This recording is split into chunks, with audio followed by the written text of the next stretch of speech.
What that should demonstrate to us is that in the United States, there's no way, there's no story. I mean, there's a story, but there's no target that we've all been missing. No one in this room is right, and no one in this room is wrong. Okay? It should establish some norms for our conversation too, because I'm not here to tell you all that you've been missing something or that it's all been wrong all this time. I'm here to tell you that there's a story that we haven't heard that's been not part of our belay conversation. And if we're going to sort of move forward in an intelligent way, we all need to understand how we got here and where we are. Okay? My story is a lot like yours. I learned to climb at a municipal climbing wall in southern France in Montpellier, and I learned to belay with a figure-8 descender. And my partners taught me that I was supposed to move my hands like this. And so I did that. And I caught lots of falls, and I kept lots of people safe, and I really enjoyed myself. Then when I came back to the United States, I started working for a climbing wall at a university at UNC Chapel Hill. And a lot of us have an experience like that. And I was told that, you're not allowed to move your hands that way in this gym, and you're not allowed to teach people to move their hands that way either. This is the way you're to teach people to move their hands, just like this. And I taught hundreds of people to do that. Then in 2003, I took a course with the AMGA. Then it was called the Top Rope Site Manager course. Really eye-opening experience to me because I heard climbing, risk management, and technical systems described in a way that I had not heard up to that point. Up to that point, my friends in southern France told me, this is the way you do it. My boss at UNC Chapel Hill told me, this is the way we do it. And when I took that first AMGA program, I heard a different message, which is that there are lots of ways to do it. What are the governing principles? I'd never heard that before. It was super liberating. And I also heard a story in that course about belaying that I'd never heard before. It was really empowering, and I've sort of took that experience, that empowerment that came from that. I've tried to expand that story and fill in all the gaps, and I'm here to tell you a little bit about that story right now. My partner and I at the AMGA, Ed Carruthers, we run that program that I took in 2003. It's called the Single Pitch Instructor Program. So it's really fulfilling for me to have sort of gone full circle in that way. It's sort of, I was a student, had a really empowering experience, and now I help run that program for the AMGA. I also work for the American Alpine Club. I'm the education manager there, which means that I try to step back and take more of an atmospheric view of American climbing and try to figure out how I can help. How can the American Alpine Club help? How can we help teachers? How can we help climbers? And it seems like belaying is a good place to start, helping. Because belaying is one of the few skills that's contiguous in all climbing disciplines. Mountaineering, sport climbing, trad, multi-pitch, big wall. About the only place belaying is not is in bouldering. But we could say that there's kind of a belay, maybe. different group of tools. So that this talk today, similar to other talks I've given around the country, is all echoing the principles of a program that we're trying to run at the American Alpine Club called the Universal Belay Program. So we'll get to that at the end. But let's start learning this story. So what we saw in that activity where we spread out through time, we spread out through technology, we spread out through context, is we see that there in the belaying story there are these sort of parallel timelines. There's a timeline for context, okay? There's a timeline for technology, there's a timeline for the history of belay instruction in the country, and there's a timeline for the history of belay standards in the country. And that's roughly what we're going to sort of go through. So context, we might think of context obviously in where is the belayer standing, in what form of activity and what environment. That's clearly a context of belay. And so there's mountaineering, which was originally mostly snow, moving through snowy or fourth class or third class rock. And then there's mountaineering rock, where people are actually like getting in fifth class terrain. And we might say the equivalent terrain feature there might be steeper ice, where the people are actually ice climbing. Then we have rock climbing itself, where it's not really, maybe the belaying is not really happening on mountains anymore, moving from the bottom to the top. Maybe now the belaying is happening just in a single section of rock climbing difficulty, a 5th class free climbing difficulty. And then we might say that there's a final context, which might be sport climbing, which is where the team's not even moving from the bottom to the top. The team's now intentionally redirecting the rope every time and working in a like a based, managed, social setting. Okay, that's kind of an obvious timeline in terms of how climbing has evolved and the context of belaying within those disciplines has evolved. But I think there's another perspective of context that's probably more relevant to all of us. And that's this kind of sequence here. That belaying started in small team, non-recreational contexts. Right? So what do I mean by that? Well, just poll the room. How old is belaying? Get somebody want to throw a date out? A century? 19. Say what? 19th century? That's what we start thinking of. We start thinking of like Saussure on Mont Blanc in the end of the 18th century, and then through the Golden Era, the Victorian era, okay, and the Alps. We start thinking of that, but belaying's older than that. Yeah, getting there. Belaying's older than sailing. Belaying is as old as rope. As long as there's been rope, there's been belaying, because someone's been using a rope to keep something valuable safe. Okay, so that's what I mean by non-recreational teams. It was just every person throughout our anthropological past that used a rope to keep something precious safe. They were belaying. Okay? That's how old belaying is. But then the next big thing for context is maybe the rope team going mountaineering. Now we're bringing belaying into the recreational context that we're all really familiar with. Okay, now we're actually just climbing mountains for fun, not for warfare, not to get bee hives and honey off of some high place. Now we're just climbing for the joy of it. The rope team, like the running belay, sort of the first forms of belay. You can read Josiah Semler writing about moving as a rope team across glaciers in the 1600s. So that's sort of the first forms. Like, I'm tied to this rope, you're tied to that end of the rope, and let's just hope that this rope connected between us keeps us from falling off the mountain or down in the hole or whatever. Okay? So then the next big context is pitches. Like, now instead of just continuously moving the two of us as a rope team, I'm going to stop. I'm going to pay out rope to you as you go first. Then you're going to stop and you're going to pay in rope as I climb to you. So using the rope to section off terrain and belay those sections for both people. Well, next we start getting into this institutional setting. It's a much different kind of belaying. And I can't really pin down a starting date for this, but we might imagine, like when are the first clubs happening? When are the first major warfare training events happening? This might be one of the first times when climbing and belaying starts to look a little more like this. The students gather around the instructor. They watch some presentation, they watch some demonstration, and then they get to try. Okay? That's a much different kind of context for belaying than had ever happened before it, where small teams are moving through mountains, keeping each other safe with a rope. So this is really interesting. This is an important part of our story, that the context of belaying changes to an institutional setting. Anybody seen the Valley Uprising? That historic footage of the Sierra Club folks on Stony Point, and they sort of all take their turns taking lead falls and belaying each other, and it's exciting footage. But that's some of the first examples of an institutional context for belay. And then we get into that other context that's on there, and we might say that this is the social context of belaying.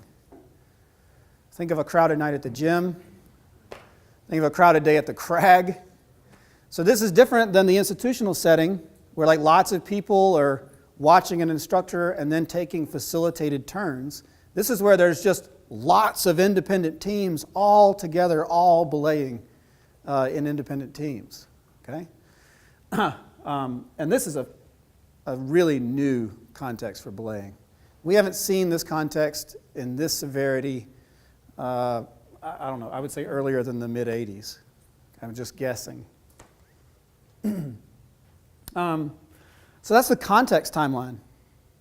Okay? Now let's look a little bit at the technology timeline, because the technology timeline is going to give us some clues about how we got to where we are. So I already mentioned that belaying is as old as rope. So the first archaeological record of rope is 28,000 BC. So belaying starts. And in the most primitive form of belaying, you see like the first fundamental principle emerge. It doesn't matter what precious thing someone's trying to keep safe with a rope. This principle sort of governed their practice. See this person doing it here. You see this person doing it here. It's a primitive form of belaying. And let's see. The first principle that's true in both of those contexts and in every other primitive context we might imagine is that you have to maintain a brake hand at all times, right? Let's just go right back. And you can see just how important it is. If you let go of the rope, you drop the thing. Like it's so easy to understand if you look at a primitive context. You have to hold the rope all the time. Okay? Maintain a brake hand at all times.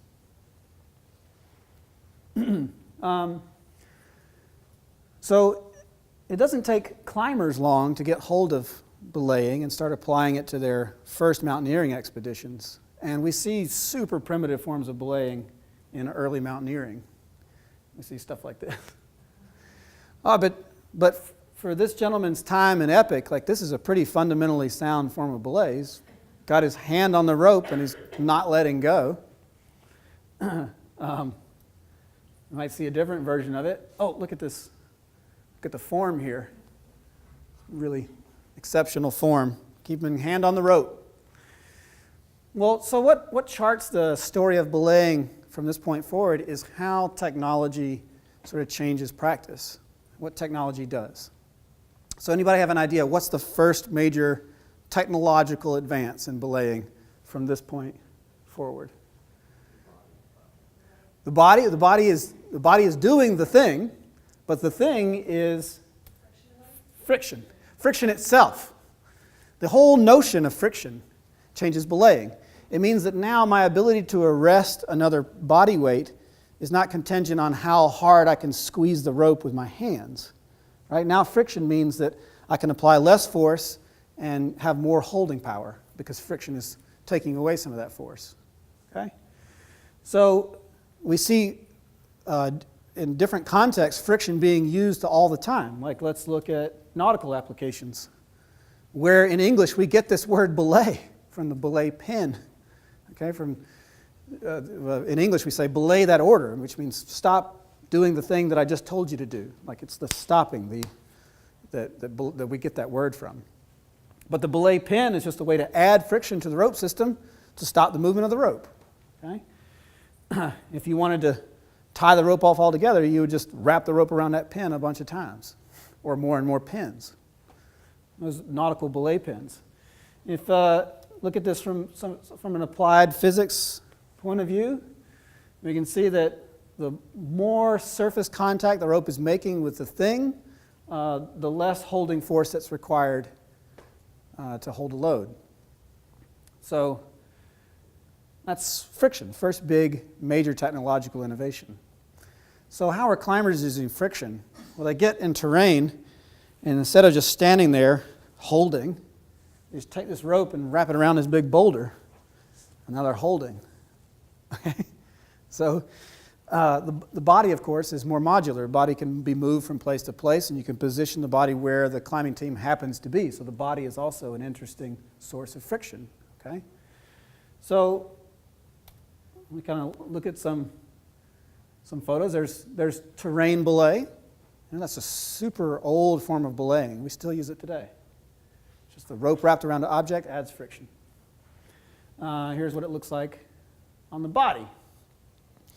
So it's with this friction belay that we start seeing some of the first attempts to institutionalize the hand motions, the practice of belaying. So you find like this illustration comes from a 10th Mountain Division handbook. Okay? And it's just like, okay, here are the hand motions. Right? Pulling rope in, using friction, and then wrapping the rope entirely around the body when catching falls. Okay? And so it's at this point where friction's added to the system. Let me just show a couple more pictures. Climbers start to understand something about basic human factors psychology, right? This is something we've known for a long time, even though the scholarship is only caught up in the last 50 years. For a long time, we've known that human attention span is finite, that it doesn't matter how vigilant I prepare myself to be, or how much I intellectually commit to paying attention to the climber. Every belayer does something like this.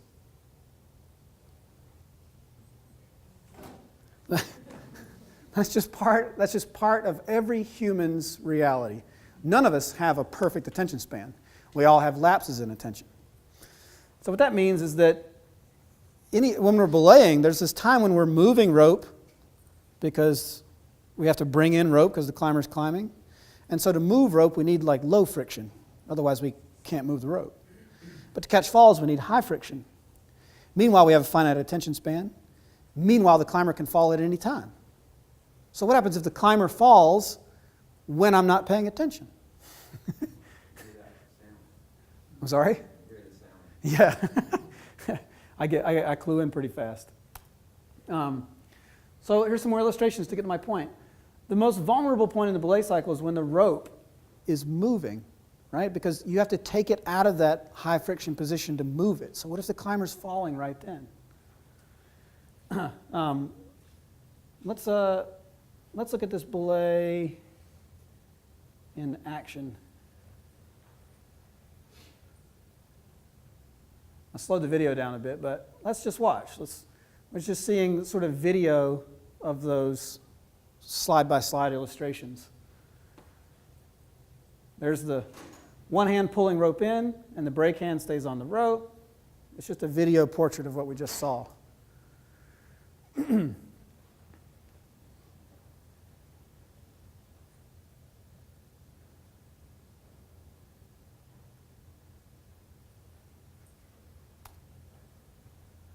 No, I want to go to the next slide.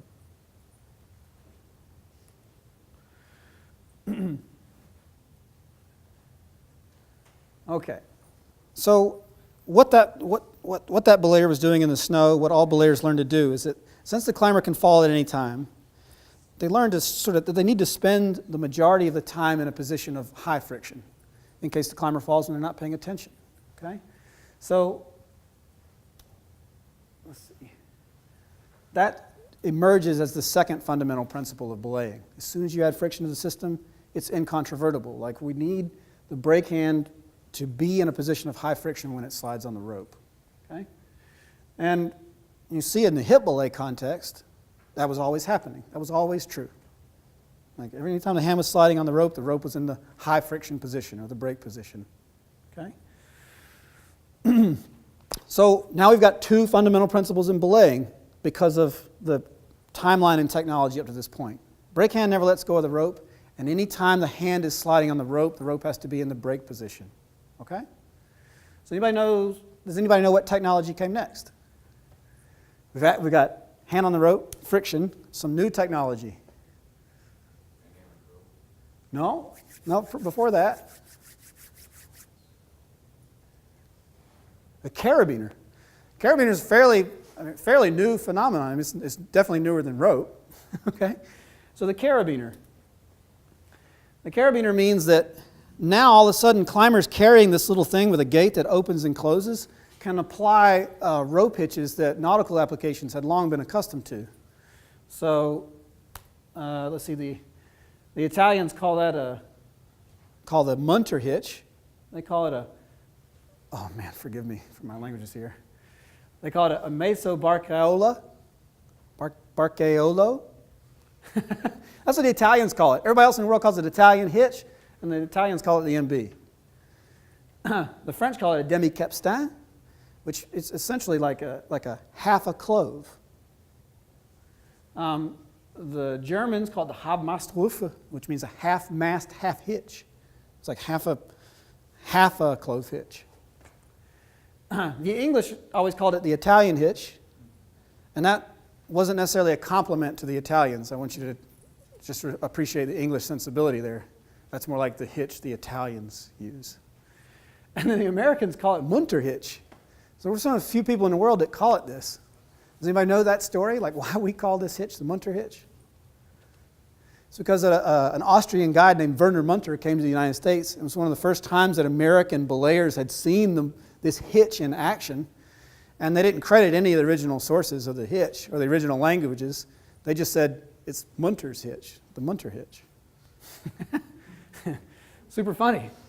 So what the Munter hitch does is that unlike the hip belay, it has slightly different braking mechanics. Its friction is created by the turns of the rope around the carabiner, right? So we see the first turn of the rope is here.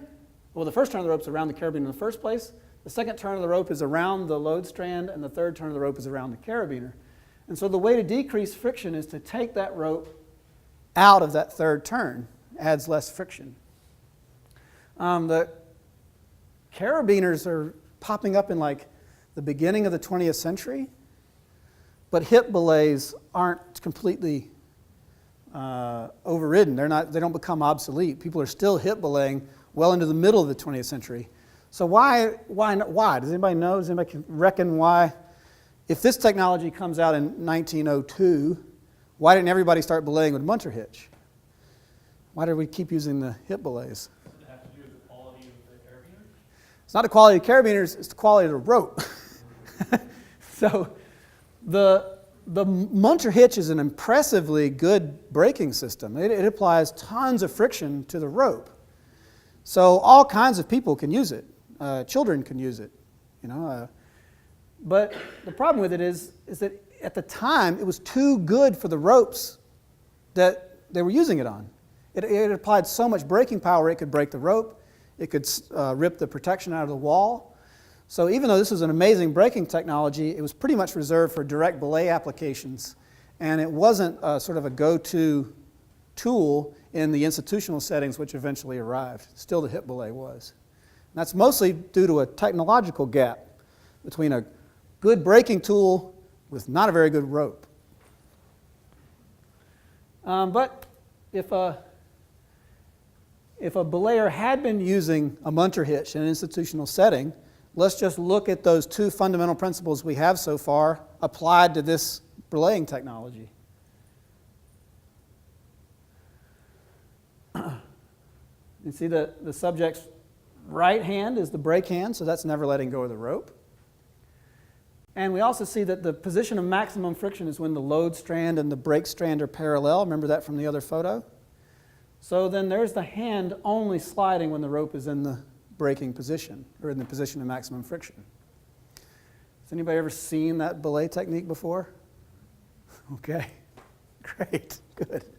Because this is part of our story. This sort of belay technique. I've sort of redacted out the actual belay tool here, but we can see that these rows of illustrations, these instructions that were printed, are showing us belaying as we might have known it with a Munter hitch. See? But the problem was the next technological innovation in belaying. It sort of threw a monkey wrench into some pretty good science up to that point, which was what technological innovation came next. Yeah. Any sort of plate, aperture, or tuber device came next.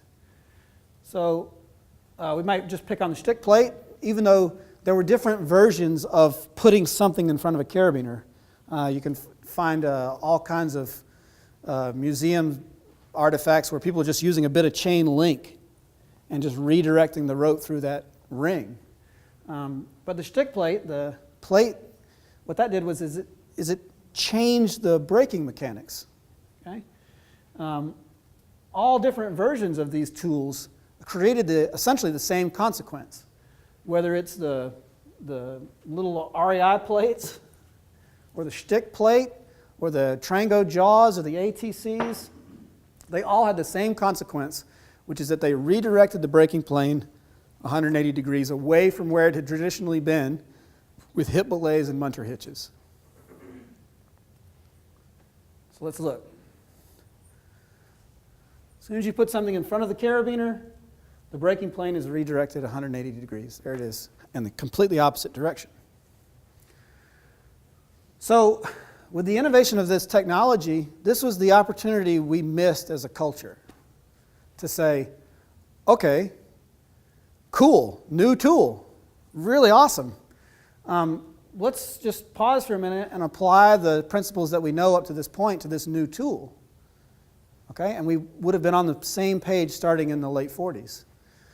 We missed that opportunity. We didn't do that. So what did we do?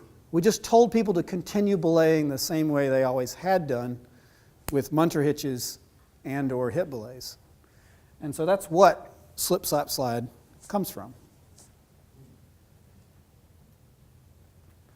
You can see that illustration was wonderfully accurate in terms of fundamental principles with a munter hitch. Now when I put the photo back in, now it doesn't make sense. That's an interesting moment in our story. That's the opportunity we missed. What I want to get to at the end of this presentation is, well, it's not too late. we can sort of have our moment back. We can revise this. But we're not done with our fundamental principles yet. Let's see.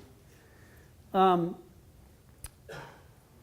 already talked a little bit about how there's a finite attention span, how that's why you sort of need to keep the rope in the braking plane when your hands are sliding on the rope. Okay? So the next thing to understand is also fairly new science, and that's just the way our bodies work. How does basic human kinesiology work? Okay, so let's, and long before the science was proving this, there's been a real strong sense of how our bodies work. Right? As soon as artists started portraying the body, there's an idea of like how the bodies are supposed to be. So let's just go back to the Renaissance. Oh, no.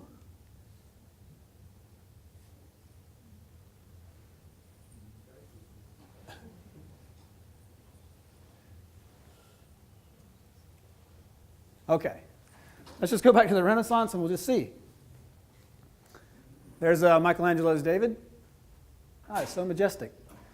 But with Michelangelo's David, he's showing us something about the way human bodies work that we're supposed to know. Okay, and the science today is showing us this. When your hand is below your waistline, the waistline is the transverse plane, that's your sort of natural resting state with the neutral or pronated grip. No one sort of stands at a resting state like at the DMV with their hands like this. That's sort of weird. The only reason Leonardo showed the body like that was because he didn't want the ulnar and the radius to be crossed. He wanted them to be open in his display. But that's the natural resting state with the neutral or pronated grip of the hand, just like David's showing here in the right hand. As soon as the hand lifts above the transverse plane, now the supinated grip is the more natural grip. Okay?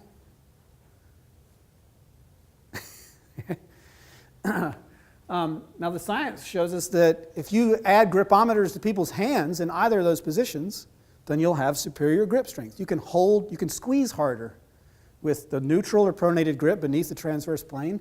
You can squeeze harder with the supinated grip above the transverse plane. So now the interesting gap in the science, which if any of you are physiologists or exercise sports folks, then here's your Next project. Here's your next research assignment. All the science that's showing us that superior grip strength above and below the transverse plane has been done with a gripometer, which is like this big. There is no research on something that's 10 millimeter wide, like the size of a climbing rope. So there's a fun research project for somebody. Okay, so let's look at it with a belay device.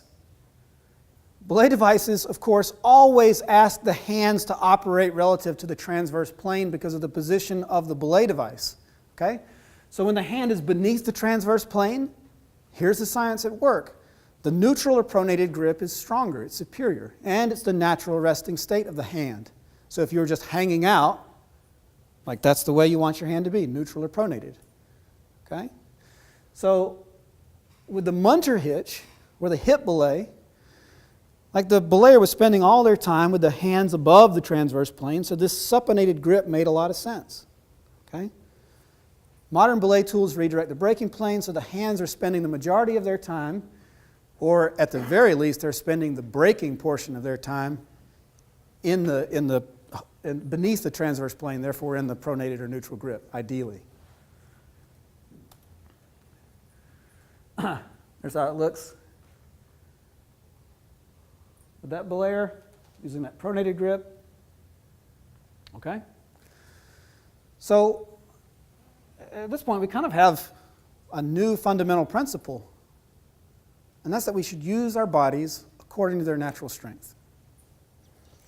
Let's look at this belayer showing that. The guide hand, right, it's the one pulling rope down. Supinated grip, because that's stronger for pulling rope down.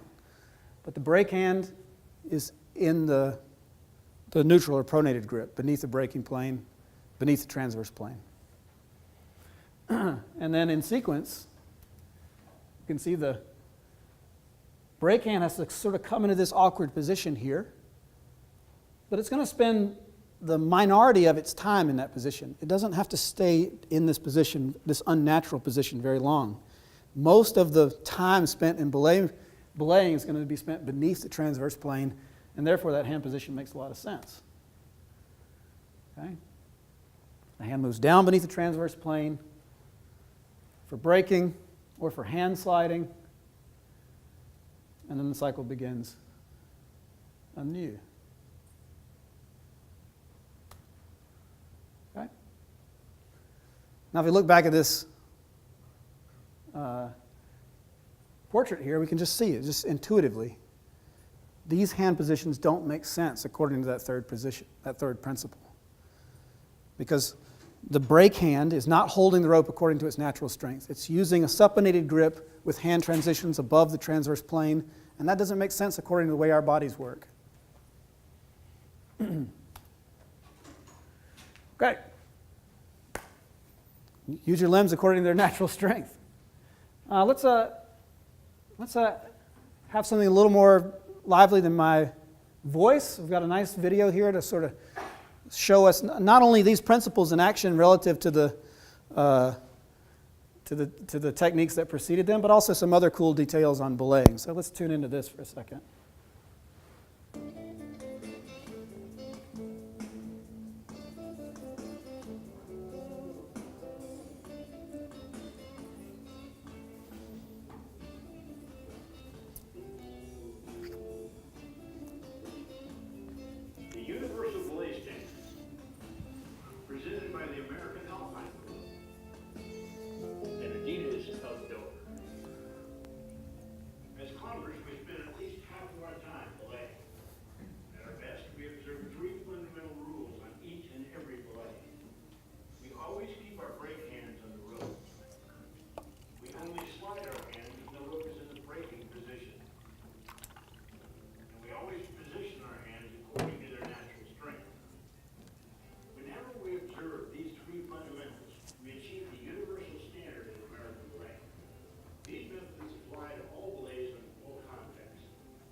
slide when the rope is in the brake position. There simply is no other hand position that can equally exploit its natural strength. Oh, no. Oh. I just wanted to pause it. I didn't want to switch slides. Let's analyze that second technique a little. Is it fundamentally sound? Do you agree with the narration?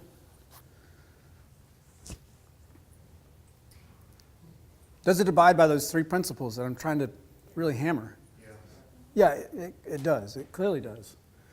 And so what's going to emerge as we analyze different fundamental belay techniques is that there are techniques that are fundamentally sound, that abide by the fundamental principles, but maybe have something quirky about them that means we don't want to use them in our particular programming.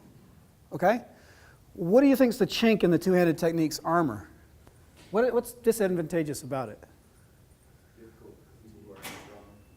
Sorry? It'd be difficult for people who aren't inherently strong. Yeah, if you have a high friction rope system, most people's, especially children's, triceps aren't strong enough to to defeat the friction of the top anchor and whatever friction's in the rope system, plus to defeat the friction of the the carabiner, right? But if you're in a low friction environment, like a little top rope set up on a little 30-foot climb, right? Then you can really do this, right? And so what kind of climbing environment has little 30-foot top ropes in a low friction environment? The gym? Like maybe the first top rope outing you ever went to, okay? And so if I was instructing at a high ratio, I would maybe be persuaded by the idea that the belayer has two hands on the rope at all times, right? If that belayer has two hands on the rope and the backup belayer has two hands on the rope, all of a sudden as an instructor I'm starting to feel my blood pressure just go down a little bit, maybe. Right? But there's clearly chinks in the armor. For every technique we might analyze, there are pros and cons, advantages, disadvantages. Okay? Can I get back to the video? Or is it going to restart? On the rope while lowering the hand. With practice, this Oh yeah, here we go. Natural strength. Hand-over-hand belaying is often practiced by those needing to belay quickly. When the climber is covering easy ground, say, or is powering through a quick section and a loop of slack to deliver. With practice, this rapid-fire belaying is both possible and secure, providing the brake hand is held firmly on the line while alternating hands and feathering the rope. And note how the hand shift always occurs in the brake position. Hand-over-hand belaying is not favored for beginning students, even though it's both secure and vital to real-world climbing. Okay, the hand-over-hand technique. Let's analyze its use of the fundamental principles. Is it of checking the boxes or not? And there's no answer here. I'm welcome to your opinion. What do you think?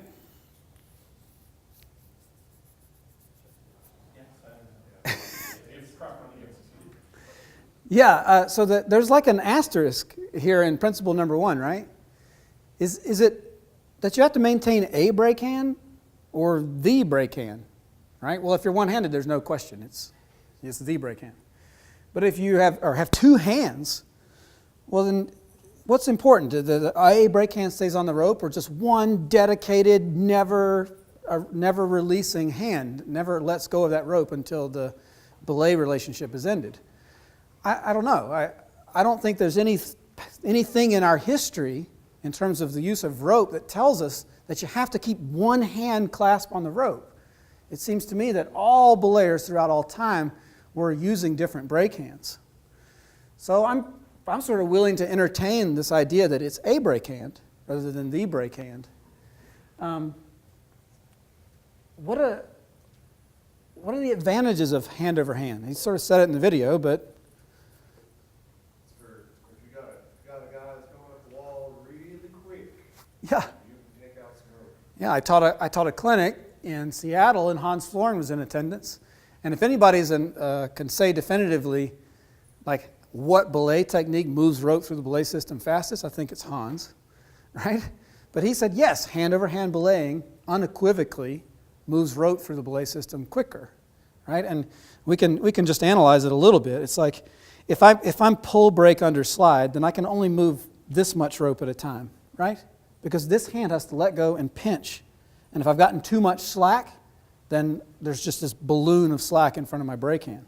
So I'm basically working in these size increments, okay? But if I'm hand over handing, I can move in this much rope because I don't have to get behind that other hand, I just alternate. And if I'm actually alternating brake hand sides, I actually skip a step.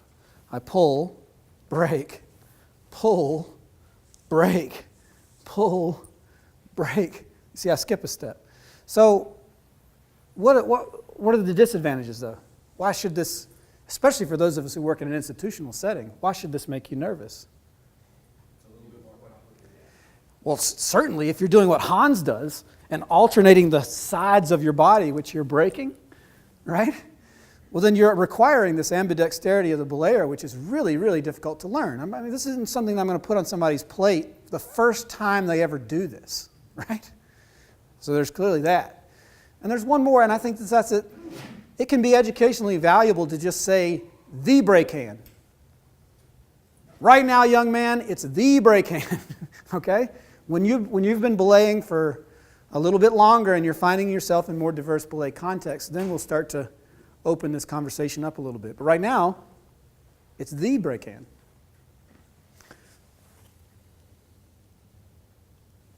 Many students wonder why they learn to belay one way, while more experienced belayers do something different. There is good reason. Because beginners typically climb slowly, the moderate pace lets the new beginner focus on what's most important in all universal standard belaying. Never take your brake hand off the rope, which opens the door to total system failure. Experienced belayers know how to loosen their brake hand enough to slide it along the climbing rope without letting go. Let's watch how this works.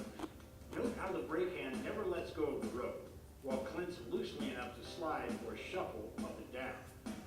Note also that the rope is always poised in the brake position whenever the brake hand slide and shuffle, so the belayer's grip exploits his natural strength. Ease the grip slightly when shuffling your hands. Tighten your grip to catch a ball. Practice makes perfect. Always remember, a universal... Shuffle. Is shuffle checking the boxes? Another asterisk? Say what? Another asterisk? Yeah. In terms of always having the brake or a brake hand on the rope?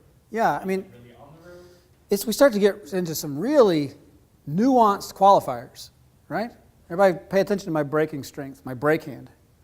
That's the grip I'd use to catch a fall or hold a climber. That's the grip I'd use to shuffle. Did you see that?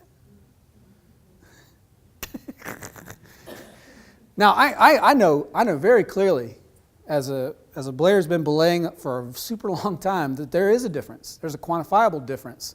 If I could just hook up some sensors here, right? And I know very well that when my hand is shuffling up the rope, I can just instantly squeeze if the climber were to fall in that instance. But what I don't know how to do, and what I couldn't even begin to explain to any of you, is how to show that, how to explain that to someone who's never belayed before. I would advise you not even to open that conversation. Don't trivialize the importance of the brake hand, okay? So the way I regard this technique is when I meet my belay partner for the day, and they're showing me sort of an experienced and fluid belay technique with which they shuffle, I don't feel the least bit worried about that in terms of someone belaying me. Because I could see it. It's like, oh, okay. Like, I get it. You have your brake hand on the rope. You're making your hand transition to the braking plane. You're using your natural strength. That's what I'm really worried about, okay? I'd be much more worried about the belayer who's down there doing this while they belay me than the belayer who's doing this. Okay? And that's the way I'd advise you all to think about it, too. It's like something that if you see an experienced belayer doing, I don't think you need to break a sweat or call the climbing wall supervisor. But definitely not something I would try to explain to a novice or a child. It's super problematic that way.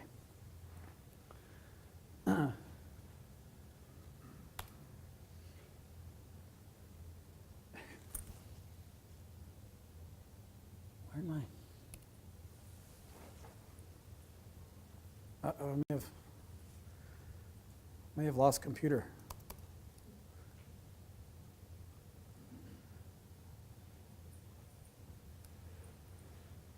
Sorry, just give me a second. Sure.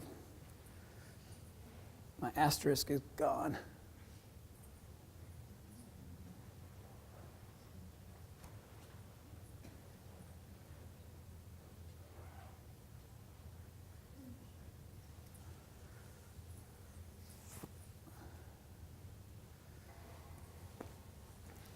Forgive me. Technology. While this reboots, there's another timeline we haven't gotten to yet. That's a timeline that involves standards. So some of the first standards in belaying, like, okay, you have to belay this way when you're in this population, when you're in this context. You have to. This is our standard. It happened in the mountain clubs. Mountain clubs said, this is our way. We line all the little mountain club drones up, and they all do it the same way. Great, you get your stamp, you get your badge, you get your certificate, whatever. The mountain clubs are some of the first people to try and standardize this. And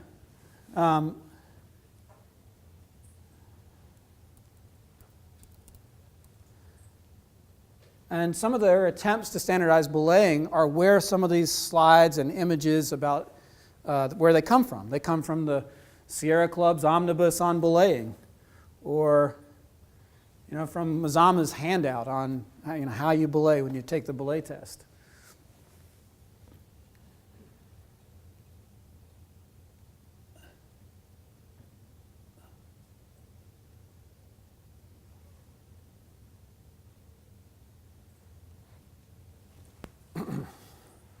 No, I want you to go away.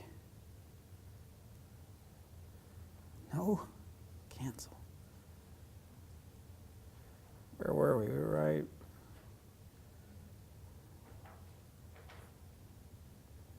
here. Okay. The Boy Scouts of America. Folks work with the Boy Scouts? So maybe Boy Scout folks can tell us about the chronicles of Boy Scout standardization. There have been so many moments where the Boy Scouts have stopped, written a new merit badge manual, written a new climb safely protocol, brought everybody into Philmont and wrote a whole new COPE plan. Okay, so at each time, I think what they're struggling with is like, okay, what's the standard? What's the benchmark? What do we pin down? Right? Freedom of the Hills. Freedom of the Hills is like, so many climbers call Freedom of the Hills the Bible, but the writers of the belay chapter in Freedom of the Hills are having the same sort of problem as everybody else. It's like, are we going to capture a moment in time with a particular set of technology? Are we going to capture different belay contexts? I mean, how long can we make this belay chapter? Okay. The UIAA. The UIAA has sort of struggled with this. It's like, well, how many different things are we going to describe? How many different standards do we need to set? Do we need to set one for belaying a leader off a fixed point, as well as belaying the second off the anchor? Do we need to set one for counterweight belaying, for lead climbing, use of different technologies? The UIAA standards start to get kind of unwieldy as well. The AMGA and the CWA. At the AMGA, especially in the single pitch instructor program, we've sort of used the parameters that I just went through as basically our belay protocol. It's like, so is the belay technique doing those three things? But again, it's like you get out of the single pitch instructor program and you get into the climbing wall where instructors are working at a high ratio. You get into the mountains where instructors are working in all kinds of different terrain. And just the complexity of the subject matter resists this sort of single pin drop on belaying. The CWA. Any folks work with the CWA? Any folks work with indoor climbing? No, really? Well, the CWA's protocol is, their standard is essentially try to put yourself in the position of a climbing wall operator or a climbing wall supervisor, that someone comes in the door. So you've got two real tasks there in relationship to that belayer. You've got a risk management task, which means you need to make sure that they're going to keep themselves and other people in the gym safe. But you also have a customer service task, right? I want this person to come to my gym and have a good time paying their membership fees in my gym and not go to my competitor's gym. So I think the two conflicting motives make the standard really inclusive. The CWA standard basically says if it works, if they're maintaining a brake hand and if they arrest falls at any time, it's good. And they have a clear standard on what to teach novices and students. That's what they want them to teach: pull, brake, underslide entirely without any variation. What about the standards that you see on Mountain Project? I honestly don't read the forums on Mountain Project very much. I find them infuriating. But clearly, if you pick up a different Mountain Project thread, you will find people who are adamantly committed to there's one single way to do this. And if you don't do it that way, you're not only wrong, but you're also a bad person. They don't say anything so polite, though. So that this sort of standards, everything about the standards that we have available at this point isn't really showing us a clear way. I think now we're getting to maybe the point of why we came here is what's the frontier? What do we need to be doing? I think the frontier is that we need to be doing something fundamentally sound. Okay, I'm going to skip that video.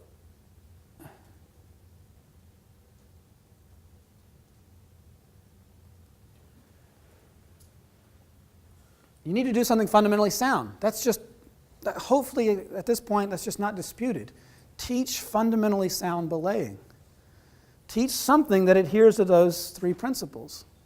Okay, that's got to be the way forward.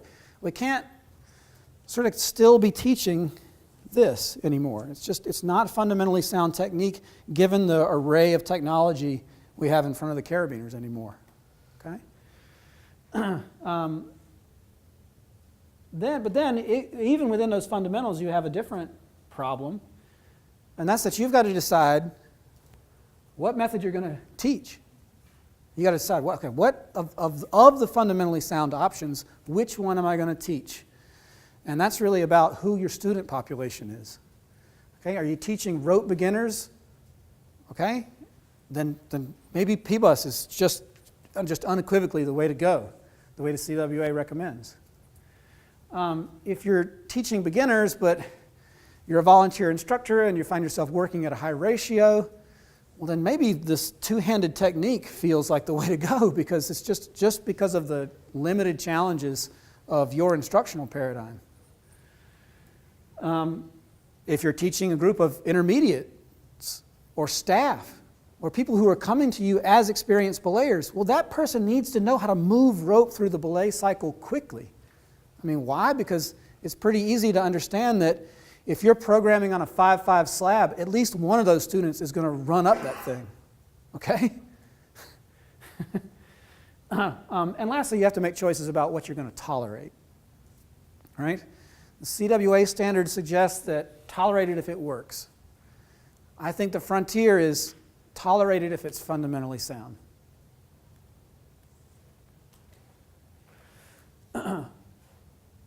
Let's see.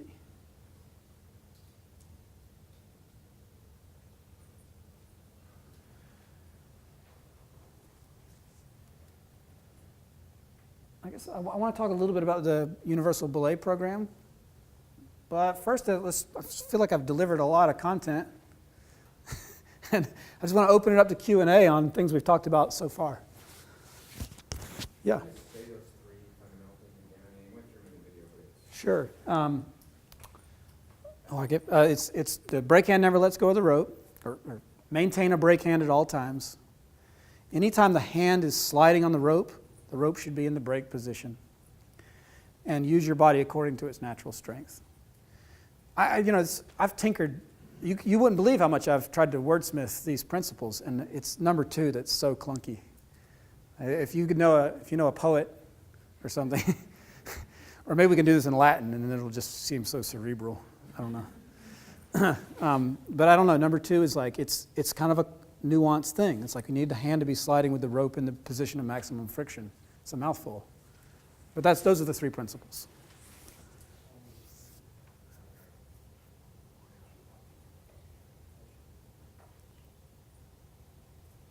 Okay. I have a quick question. Sure.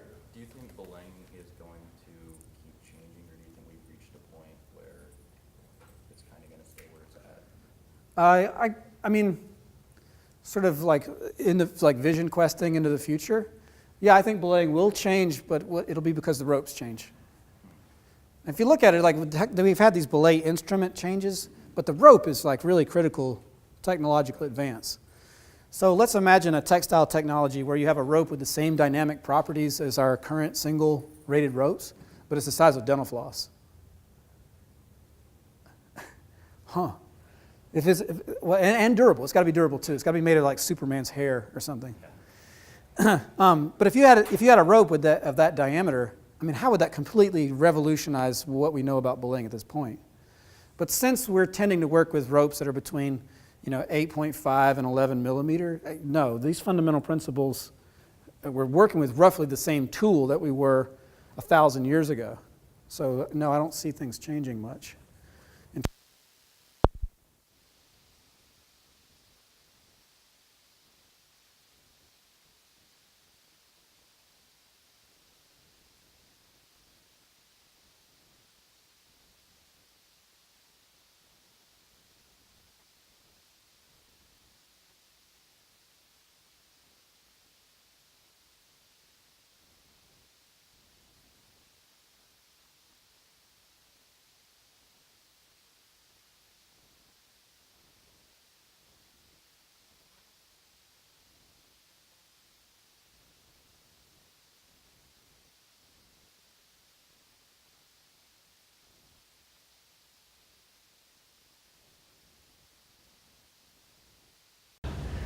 And you can imagine why, right? Because these are businesses, and if they aggregated that data, that could be problematic for them in one way or another. Either because they're more accident prone than the national average.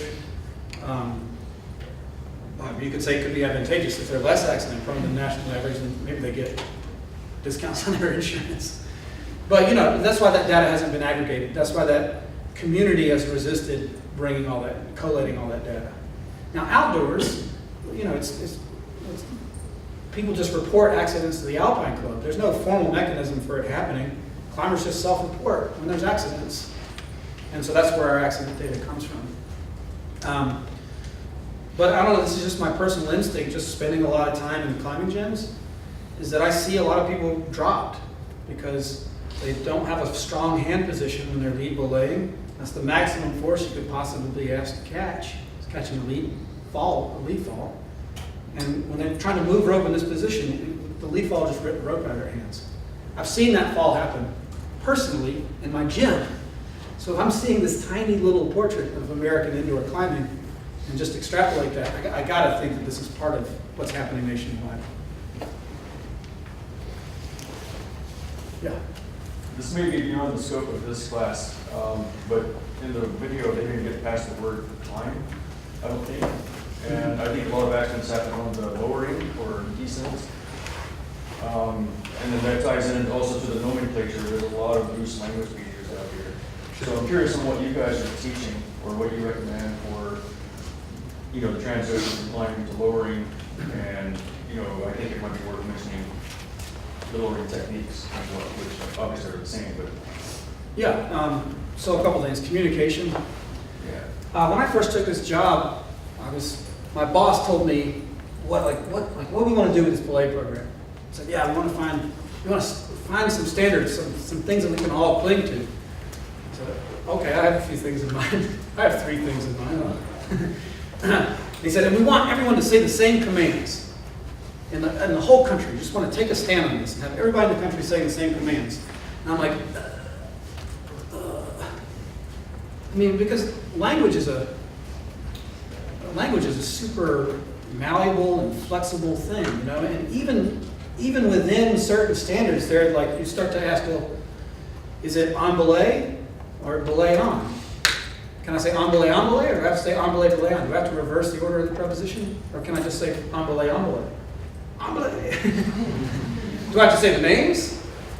In which case, what happens when I'm belaying John Jacob Dingelheimer Schmidt? So it's all of a sudden, if I include names, like the language starts to get just really, really flexible. What if I don't speak English? Am I just not allowed to participate broadly in the United States? Or can I use my native commands? What if I'm well, I'm half English speaker, half Japanese.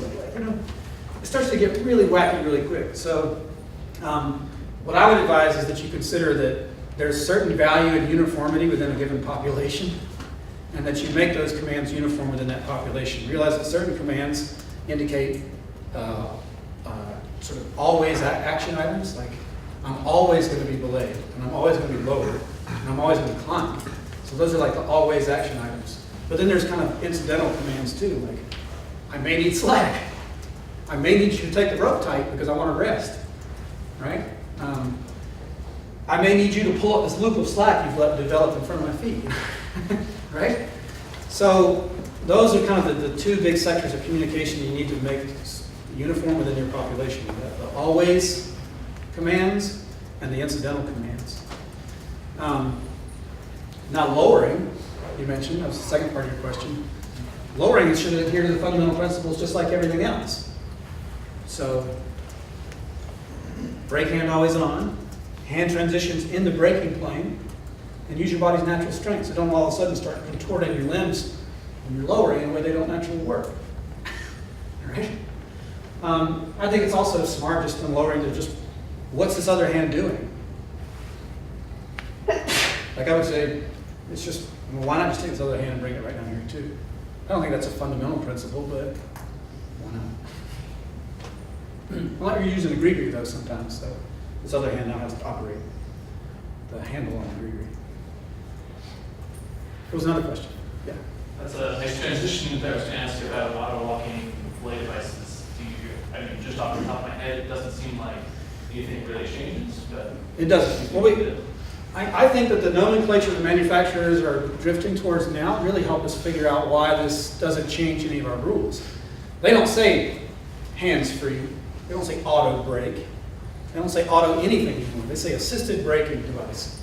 So what they're imagining is that the apparatus in the tool provides assistance to an otherwise fundamentally sound belay. Right? And you can imagine that any number of things could deactivate the braking function of a gree-gree, in which case you better be fundamentally sound, right? So that's how it works. Now, there's one context where things feel kind of weird, and that's when I take the gree-gree off my waist, I turn around, I put it on the anchor, and I direct belay with the gree-gree. So if I'm direct belaying with the gree-gree on the anchor, right, I'm using it approximately like this, which fundamental principle am I not abiding by?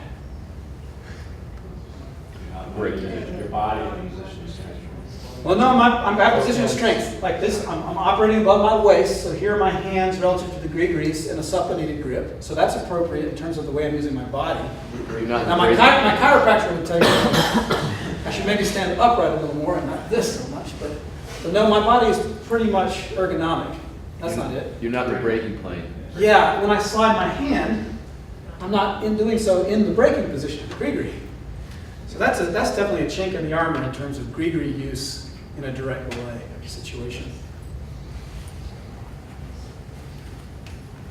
Are there any legal precedents relevant to choice of belay systems as far as some precedent maybe that, okay, this particular way of belaying was unsafe? Yeah, I wish Greg, Greb, and Kathy were in here. They could speak. I'm not a lawyer. They could tell you this a little more accurately than what I'm about to say. But no, that was a suit in Fort Mill, South Carolina, where a young man was dropped out of a ropes course. And the claim was basically that because the belayer was using a set of Trango jaws instead of an assisted braking device, that's why the climber was dropped and the suit was won. It won the suit. So it created this sort of backlash to the industry. I was getting calls from every SPI provider in the country saying, do we have to stop teaching ATCs? I mean, are ATCs off the table now because of this suit? And they're all like reading recreational law. I'm like, well, no, because the case was a little more nuanced. The protocols on the site required a backup belayer, required appropriate belay technique, and none of those things were really happening. That's part of why the student was dropped out of the ropes course. But the suit was successful because they successfully argued that it was entirely the program's choice of belay tool instead of how they weren't belaying appropriately. So that soon happened. But as far as I've seen, I think we all see that was just sort of a weird one-off and something that should have ended up in an appellate court immediately. But the defendant just declared bankruptcy and let it go. That's interesting, because in my experience, I think I feel more comfortable with a beginner with a tube device than a gree, for example. Does anybody agree? Oh, yeah. No, why? Because of lowering. Yeah, well, lowering, but we might just say lowering is just part of what makes that device so nice to use. It's intuitive, it's simple, it gives instant feedback, right? If you're not doing it right, you sort of instantly feel, oh, wow, that's not going to work. I need to keep my hand down here. I need to keep my hand on the rope. The assisted braking devices have all kinds of functionality that don't give instant feedback. Right? We can all imagine a scenario where the climber weights the rope, the gree-grease cam engages, and I just stand there like this without people getting dropped. So the device isn't giving me instant feedback on my poor belay technique. I would say that instead of just unanimously running away from those devices, they're just going to require you to give more thorough, more expert instruction on how the device works. So, yeah, I like the ATC too for teaching novices for those reasons. It's fairly easy to teach. Other questions? Well then, the last thing I want to mention is just the AAC's Universal Belay Program. The way this program is going to work is that I establish individual relationships with people who teach belaying all over the country. And that relationship is basically a licensing agreement where you covenant a few simple things. You covenant that you're going to teach fundamentally sound belaying. And you promise that. I'm like, okay, here I'm signing an agreement that says I'm going to teach fundamentally sound belaying. Great, I'm going to call that a win. The other thing that you would covenant is that you report the layer data back to the American Alpine Club. So everybody that takes your class, you sort of send me an email that says their name and email address that we catalog in a database. And if that individual likes, if they choose, they can log on to the Alpine Club's website and they can purchase themselves a certificate that says, I learned how to belay in a fundamentally sound way. It's a universal belay certificate. And if you're an Alpine Club member, you get one automatically. If you're not, you have to pay $10. But it's just a sign from one climber to the next that we know how to belay in a fundamentally sound way. So I'm establishing these agreements with climbing gyms, with guide services, with climbing schools, but I'd also be more than willing to sign these agreements with Boy Scout troops or councils, with mountain clubs, with individual guides. So that if that's something you're interested in, then please visit me, take my card. You can also just get my contact information from the American Alpine Club website. I'm super psyched to have these fundamental principles become the way we talk about belaying. Instead of